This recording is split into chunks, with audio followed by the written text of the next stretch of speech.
Right. Okay.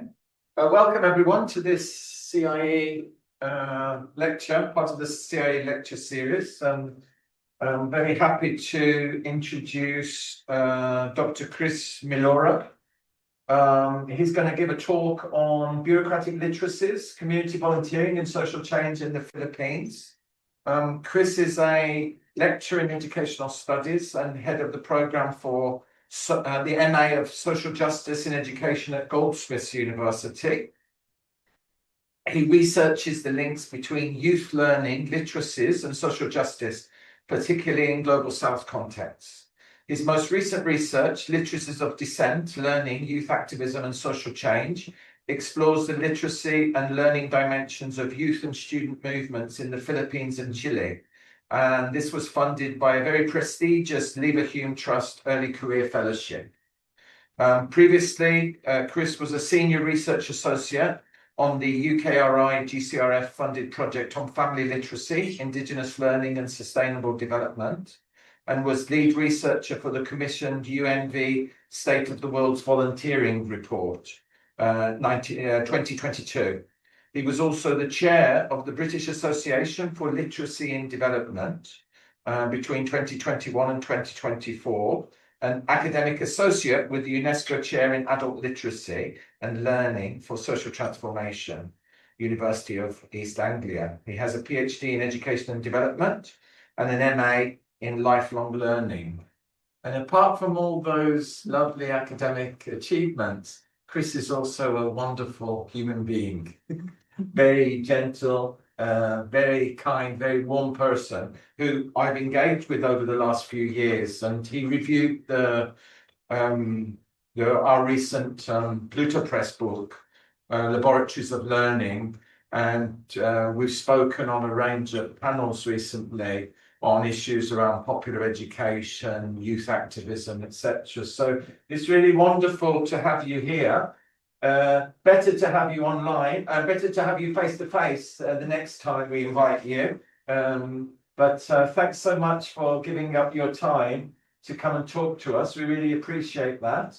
And Chris is going to speak for about 40 minutes, and then we'll open it up to questions and discussion. Great. Thank you. Thank you so much, Mario. I hope you can all hear me okay. Can you hear me all okay? Yeah, great. So I hope my warmth will be able to transfer to you, even though I'm presenting online. I know I'm a little small box there in your screen, but yeah. So thank you so much, Mario, for that introduction, and to Barbara and colleagues at CIE for this invitation. It's a great honor to be here and to share my research. What I'm going to talk to you about today is almost like a prequel to some of the research I'm doing now. So as Mario has introduced earlier, I'm doing a lot of work now on youth activism in the Philippines and the learning dimension of youth activism in the Philippines. And a lot of it really came from my recent PhD project, which I'm going to talk to you a little bit about today, a chapter on that particular research. So my aim today is to talk to you about bureaucratic ways of working and how bureaucratic literacies, I call it, are impacting community volunteering in two small organizations in the Philippines. And really, what is the role of literacy or literacies within that? Again, this is part of a recent book, which was based on my PhD that I've just recently published earlier this year, called Local Volunteering, Adult Learning, and Social Change in the Philippines, which is based on a long-term ethnography I conducted over a period of almost 5 years now in two organizations, small organizations in the Philippines. But before I talk to you about the topic, I'd like to talk to you about the term volunteering first, which, one of the things I found is that, being a volunteer myself, a long-term volunteer myself in the Philippines before coming to Europe to study, there was a lot of understandings and definitions of what volunteering is, what counts as volunteering, and who counts as a volunteer. When you Google volunteering in the Philippines, these are some of the pictures that you will see. I'm just gonna flash that for a bit so you can have a better look at the pictures, and maybe think about some of your impressions of the pictures. So as you can probably notice, when one thinks of a volunteer or when a volunteer is being framed, it's almost always this foreigner, usually a white person coming to a country like the Philippines to help those in need or to help the Filipino people over a particular project, for example. And the more I conduct research on volunteering, the more I realize that this is actually one of the dominant ways by which volunteering is seen or volunteering is defined. In fact, the most common definition of volunteering is this: it's something that you do out of free will to help another person or a group or a society without compensation, usually through a formal organization or platform of support. And this emphasis on formal platform of support and helping another person and not just yourself sort of gave rise to this idea that volunteering being dominantly framed as a service delivery vehicle. So volunteering is this idea, you have something and you give it to another person, or you deliver a service to another person. In fact, they say one of the most common identity of a volunteer is a middle-class, middle-aged woman who has extra time, expertise, and resources to help those in need. So for me, framing volunteers as those with extra time, money, and expertise means that certain groups, certain quote unquote marginalized groups, think about poorer communities, out of school youths, think about groups like the urban poor, or what they call in the Philippines very commonly as hard to reach populations. They couldn't be volunteers because under this framing, they're only recipients of development programs delivered by volunteers, usually coming from somewhere else. And I hope you will agree with me that this is a very deeply inaccurate framing of who counts as a volunteer. In fact, this is very different from what I've seen in the Philippines and the kinds of volunteering that is happening in our country, where often volunteers are the same people are people who come from the same community. And they are often people who are experiencing the very challenges that they are helping to address. So helping activities like mutual aid groups, self-help groups, this whole idea of the poor helping his fellow poor is very common, is something that's very common that I've seen in the Philippines. So one of the things that I argue in my book, documenting these types of helping activities, is that volunteering is not only service delivery. That's the first thing. It includes a wide range of helping activities that in a way is integrated in Filipino communities. Some would even say that it's the backbone of Filipino community existing, and we have pre-colonial terms that alludes to volunteering that have existed way before. So I'm interested in understanding these types of activities. And I would like to know what they look like, but particularly what are the learning dimensions of these types of activities? How do volunteers learn when they volunteer, particularly these groups of volunteer? What is the knowledge-making process involved when someone helps another person, or someone, for example, delivers or sets up a campaign? So to do that, I've conducted long-term ethnography in two organizations in the Philippines. One you can see in the picture. They are called Youth for Health. They are a community-based NGO, quite informal NGO. They're driven by gay men, trans women. Many are young people, some of whom are themselves living with HIV. And their whole thing is advocating for adolescent sexual and reproductive health in the Philippines, including HIV/AIDS awareness and HIV testing. So HIV is one of the major issues actually in the city, Iloilo City, where I did my research. So that's the first organization. The second organization whom I worked with, it's called Land for All. They are an informal settlers association fighting for land tenure.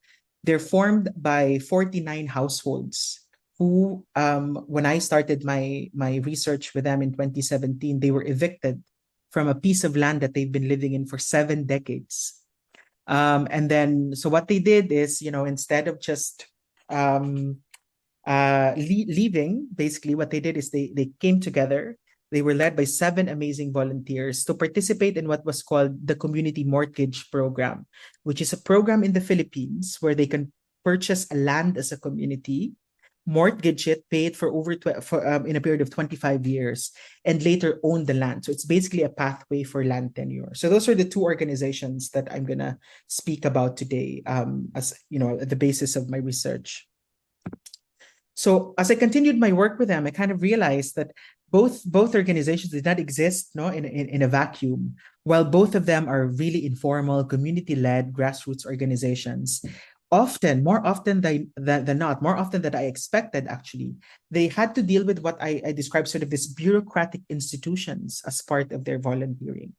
And while they have autonomy in organizing, for example, these are often limited by their engagements with these really strict offices. So if you can see, for example, no, in your screen, there are two colors here. The I hope it's the same color. I hope it. So there's the yellow color there, and then there's the green color, and you can see the two volunteer organizations. The Informal Settlers Association, for example, have to deal with the government because they're applying for a government service. They're applying for a government program. And the HIV/AIDS Youth Organization, while they are an informal organization, they had to deal with governments and NGOs because these are parts, or they are part of their funders. So they are part of the people who are providing funding for the organization where they're volunteering in. So as you can see, there was an overlap, right? There was an overlap between volunteer organizations, which are loosely based, which are informal, everyday helping activities, and institutional bureaucratic practices from both of these institutions, governments and international NGOs.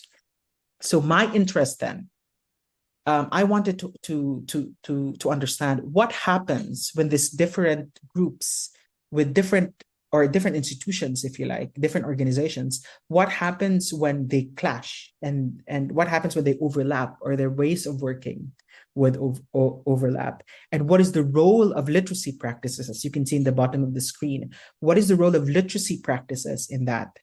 So I hope that gives you a bit of a background or context of the area that I'm interested in, or the area of my research. But before I continue, I'd like to talk to you about my conceptual starting point. So I talk about literacy and bureaucratic literacies, right? And literacy as social practice. So I want to talk to you a bit about that. So literacy as social practice is a particular view of literacy that sees literacy more than just an autonomous skill of reading and writing. So literacy as social practice is a theoretical framework that says, well, literacy is not just about reading and writing. It is also something that people do as part of their everyday lives, which are shaping their identities, shaping their power relationships. In other words, this view of literacy is concerned with social practices, things we do every day in our social life, within which literacy has a role, and that's its starting point in understanding literacy.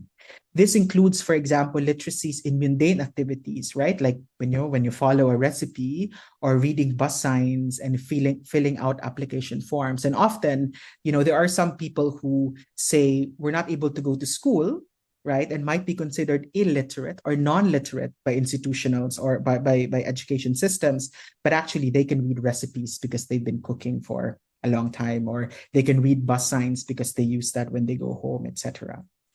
So it's not just about reading and writing, but how these different literacies makes us feel and makes us see ourselves, our identities, and also shapes what certain services we can access. Now, in terms of bureaucratic literacies then, basically I sort of describe this as literacy practices that involved or are required by state and non-government institutions towards more standardized or efficient processes. So this is not just about reading bureaucratic texts, such as, for example, a notice letter that you receive from a government, or a tax form, or something that you receive from the NHS, right? It's also how these documents or literacies shape the way we access certain services, or shape how we feel, right? So imagine what someone might feel, or how someone might view his or her identity when he is suddenly served a notice of eviction, for example. So it is beyond just reading and writing and engaging with texts, right? It's also sort of shaping our relationships, and how texts are shaping our relationships. Now, so I've talked to you about the context that I'm researching in. I've talked to you a little bit about some of my conceptual starting points, and I'm going to tell you about some of the findings. So I'm interested with how these bureaucratic literacies are shaping the practices within those two organizations, right? Those two, the HIV/AIDS organization and the Informal Settlers Association. And I'm going to share with you some of the findings I've had, and the text that I've sort of analyzed to understand this. So this is the first example I'll share. I'll give you time to have a look at it before I talk to it. Hopefully it's clear in your screen. Okay, so what you're seeing on your screen is a budget proposal for an activity that was initiated by a youth volunteer in the HIV/AIDS organization. So this volunteer, when I was working with them, he wanted to conduct an art competition. The purpose why he wanted to do this competition is he wanted to entice and invite young people to attend one of their health education classes. So for him, they're not doing everything they can to engage young people locally. So he said, why don't we do an art competition, right? Which is something of interest in that locality. So the picture on the left, so he was asked to draw up a budget plan for his activity. So as you can see, the picture on your left here is the original proposal that he drafted. As you can see, it was written in sort of a scratch paper. It's also handwritten. And if you look closer there, you will see that there are annotations on the paper. You can see some of the things have been scratched. There are also some places there that have been deleted. There's a thicker ink there that has been written on top of what the volunteer, his name is Tito, what Tito has written here. So it was corrected, updated this budget plan so that it can look like the image or the text on your right. So the text on your right is the so the more formalized. I hope you follow me left and right based on what you see. But you will see that the more formal activity proposal, poster making contest, it's in a sort of this formal paper. There's a signature to it. There's a title on top. There's materials. There's a table, as you can see. This other budget plan that you can see, the typewritten one, is formalized, and this is the one that was later approved and that was later got implemented. So note that the funding of this project came from the Department of Health in the Philippines. They have a program for young people. But for me, what is more interesting, apart from the text itself and how the text moved and how it transformed, is the process of turning this piece of text from the original scratch paper one to the sort of formalized one. And I'll give you a glimpse of how that happened. So this is from my field notes in 2018. So Luisa is the exec, sort of the head, the adult head of that organization, and Tito is the volunteer. So Luisa said that Tito should put line items and total budget on the budget plan. Luisa cut some items out, saying that they were too expensive.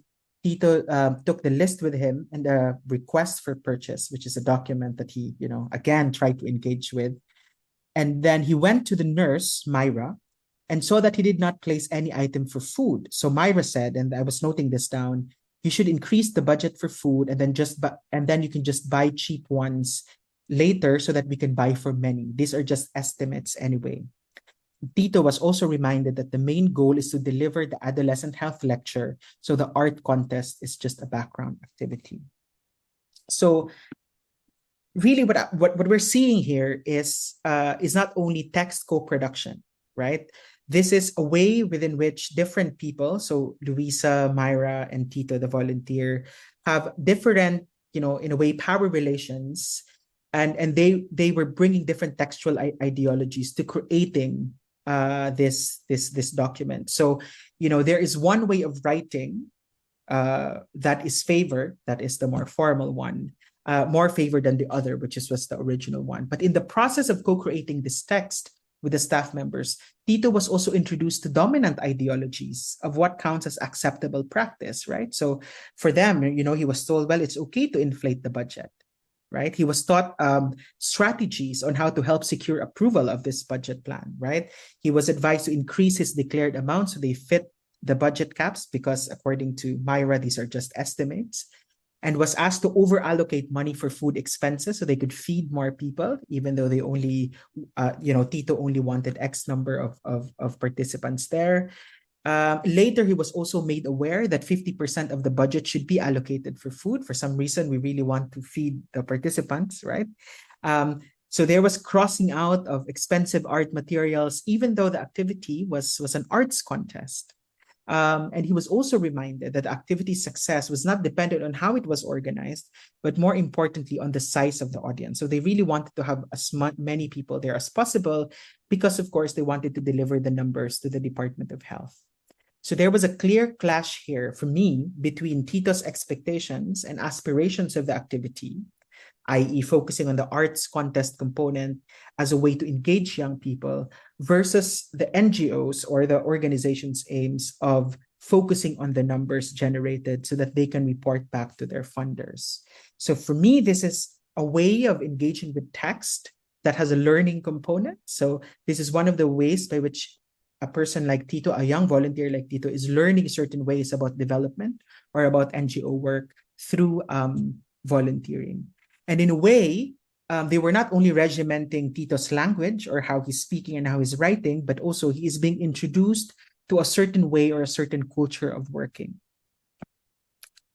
So another example that I'd like to share is the interaction between RJ and one of the older officers that you can see here on your screen. So RJ is one of the long-term volunteer in the organization. He's a young volunteer, and one of the things that he does, and I found that really effective, was that he's organizing the people. So what happens is RJ is being assigned, for instance, 10 young people with HIV to follow up with them so that they take their medication. So this is sort of part of what they're doing as volunteers, as part of the organization, and that's funded by the Department of Health. So what he does is that he organizes these groups into smaller groups, which he calls familia in the Philippines, where he considers himself as the mother, right? So he sort of frames himself as like, I'm the mother of this small family of 5 young people living with HIV. And in addition to usual health visits and medication monitoring, they would also have informal gatherings, like very, very usual in a Filipino community or in a Filipino family. They would celebrate birthdays together. They would go partying together. They would have occasional shared lunches. And I was often told when I was in this organization that they really had a challenge of keeping young people. Young people living with HIV are notorious for failing to keep in contact with the organization. And this kind of bonding that RJ was able to facilitate, it facilitated better engagement and participation, actually. So forming these familial relationships and shared identities as a response to a shared problem was effective. And it's related to some of the Filipino sort of culture-specific expressions of helping or of volunteering. However, I found that this informal arrangement became an issue to some of the organization's leaders, especially the sort of the more adult leaders, especially when there was a new international funder who came through. So RJ, for example, has been told this is no longer just about helping. And really this statement struck me, and I think also struck RJ when he was told this. So you're not just here to help, right? It was unclear if RJ understood the point. He looked disappointed, but the program officer kept on explaining that this is a project. So this is the term he uses. Again, in English language. This was the whole text was translated from Hiligaynon, which is the local language, but they used the English term project. So this is a project. So this is not like before where they would just go and conduct an activity, then go home. This time, the funder needs the numbers. They need to accomplish the targets. So according to the leaders, this practice by RJ has created favoritism and an unprofessional service provider-client relationship. RJ was later asked to temper this dynamics and integrate his clients or the people he has to work with, these small groups that he's working with, into the usual activities of the organization. So this was a little bit demotivating for him as he moved to becoming a more senior volunteer in the organization.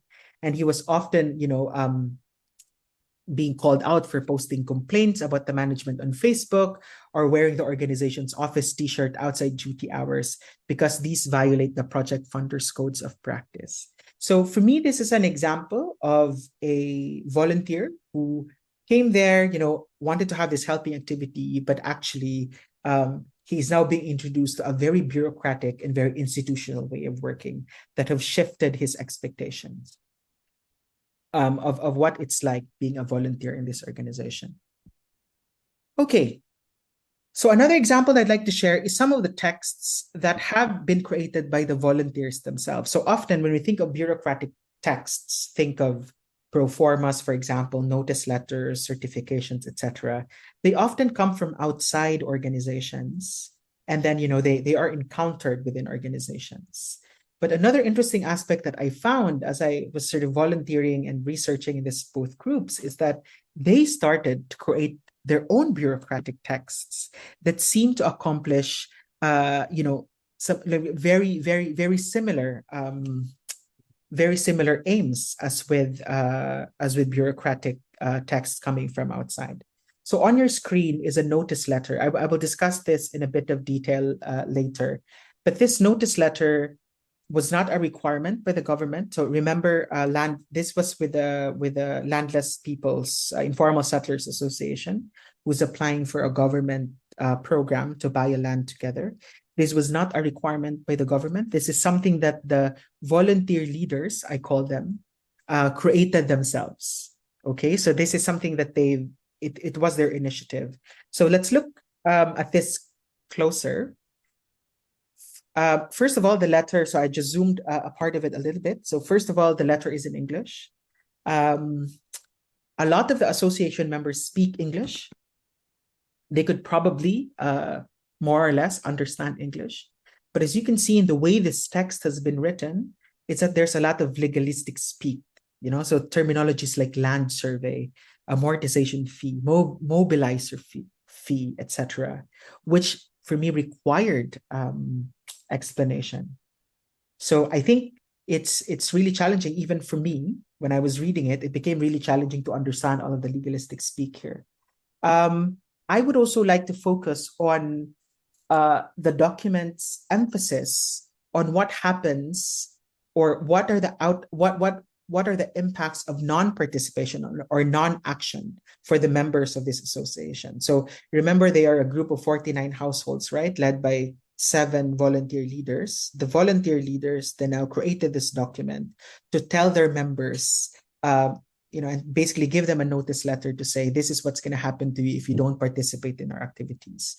So in yellow, for example, they say things like, in activation of membership for consecutive absences shall be subjected as forfeited. So your membership, so imagine these are neighbors. So they started out in 2017 as neighbors in one community. And now they use terms like, your membership in this group will be forfeited if you don't attend our meetings. Or disobedience will mean disqualification of your account. So how is this text used within the organization? So as you can see here in this interaction between Mila and Susan, Mila is the treasurer. Again, they are all volunteers, but they are sort of the volunteer leaders in the group. So she says, I just want to say, for example, if you want to remove people from applying with us in this program, we need to write a resolution and sign it among us. And then the president, Susan, says, well, that's no longer needed. She was sounding very irritated. We have minutes, we have a resolution. We sent them a letter, which was the letter that you've just seen. This is all in the minutes, and that's proof. How many times do we need to write to them? So volunteers themselves are creating what I've described as, documents of power. They're assembling documents of power, wherein a literacy text similar to bureaucratic institutions are being used as a warning, as a threat, as control, and as proof. So these new documents and processes sort of mimicked and mirrored the language and form of external bureaucratic documents, which illustrates really how external practices help structure internal ones within literacy practices with volunteers playing a key role. And there was an over-reliance almost to formal written, so they use it almost like a Bible, some of these documents, rather than oral means of transferring information. So I guess the question is, what happens? So I've shown you some of these bureaucratic texts, right? And how they're being used as part of the organization's activities. What happens if community members fail to engage with these documents? What if, and I know many of us can relate to this, what if you fail to understand these processes and what they entail? So I'm going to tell you the story, and not a very positive story, of what happened to the Informal Settlers Association. So over time, the group of 49 members, again, these are a group of informally settling households, decided to come together as neighbors to buy land from the government. And then over time, in a period of 1 year, a lot of them defaulted. So a lot of them said, well, I'm not going to participate anymore, right? So almost half of them were no longer part of the association. Therefore, the so-called Informal Settlers Association, that according to law, must be, to apply for this program, must be composed of underprivileged and homeless citizens to access the government program, have been replaced, most of them have been replaced by members who have, and these are members coming from different outside communities, members who have stable jobs like teachers or some high-paying jobs. So there were lawyers, for example, and attorneys who would participate in this program and pretend like they're part of the community. So this change on composition have created tensions in the organization's identity. So I remember, as I write here, during one large meeting, I was approached by one of the original members and whispered to me, those will be our new neighbors. She continued to tell me about how these new members would arrive in cars, they dress well, they have good jobs. And she said, maybe I can wash their clothes one day for money. So there was really a change in the composition of the organization. Now, I don't mean to argue that difficulty of understanding bureaucratic text has led to several members backing out, but because there are certainly other factors, perhaps the financial requirement or the length of time it requires to apply for this program. But I also feel that it's inaccurate to assume that bureaucratic or these complex bureaucratic processes did not have any role to play in the non-participation, especially because a lot of these misunderstandings, right, around, okay, what am I going to do now? So now that I received this letter, I didn't know that I was already defaulted and I'm no longer part of the community. This has led to confusion. It has led to suspicion and really a breakdown of trust over the entire process.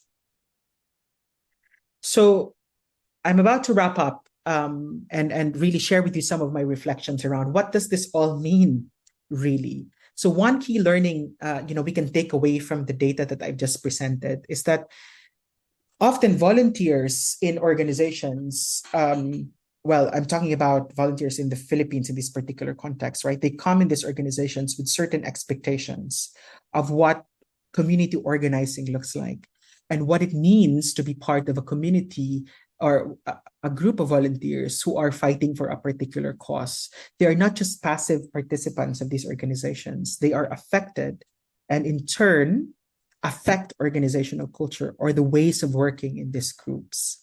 So one key finding in my research, right, points to how there are now a diversity of roles that these volunteers fulfill. So they're not just extra hands or foot soldiers or reserve armies that we need to carry boxes or distribute flyers. As you can see in the examples of the Informal Settlers Association, they are initiators, right? They are leaders.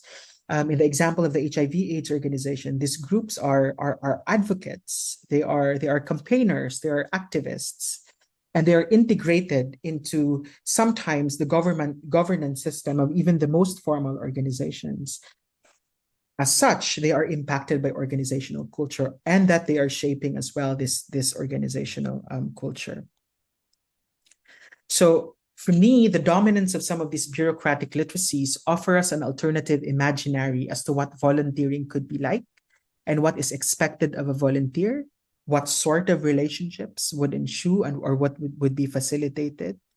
At times, these more bureaucratic ways of doing seem to be in tension with volunteering discourses and practices and relationships that were founded, for instance, in altruism, in service for others, in self-sacrifice, and community building.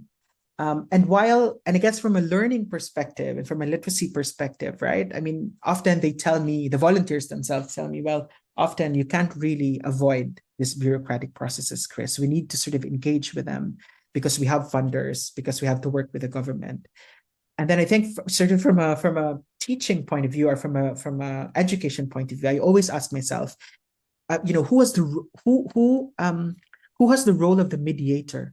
If they have to engage with texts and seemingly complicated texts, right? Who takes on the role of mediator? That is to mediate some of these really bureaucratic texts to help them understand, to help them engage with the text even more effectively. So that was a chapter of the book from the book that I've written, and I tell you this sort of shaped my ongoing work around this area. So for me, what I've then started to think about is what is the role, sort of this view of learning within volunteer organizations has expanded my thinking around, what is the role of learning in broader activities, not just in volunteering, but also in activism. So the work of Mario Novelli and colleagues has really influenced me in thinking about, volunteering spaces, but also activist spaces are not only spaces of action, but also spaces of learning. There are spaces where knowledge are being created and identities are being created and learning is being facilitated, right? So most of my recent work have now shifted to look at this, particularly in activist spaces. And I think there is a very strong advocacy component in my work, especially with this whole thing around criminalizing of young people's dissent, particularly youth activists, criminalizing young people and students because they're being activists and because they are sort of troublemakers.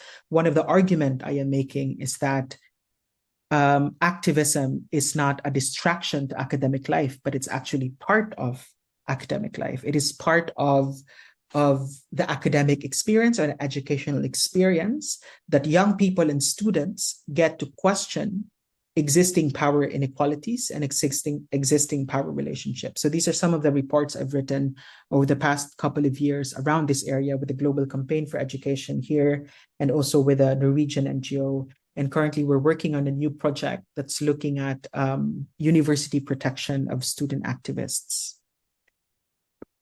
But also, I think my research, some of the research that I've done, particularly on volunteering, really sort of expanded. I made this commitment that whenever I'm given a chance, I would influence, no matter how small, how people are thinking about volunteering and how people are sort of framing volunteering.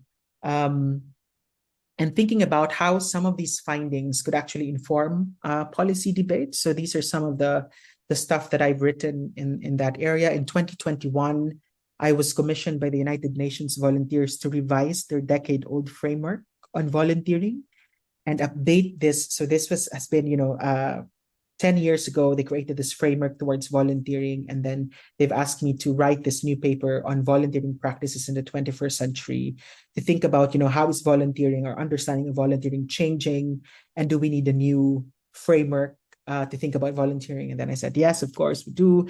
And as much as I can, sort of, I looked at some of the research I've done around community-based, informal helping activities and informal volunteering, and developed this new framework to have better account, of better understanding of volunteering that does not always happen in a formal setting.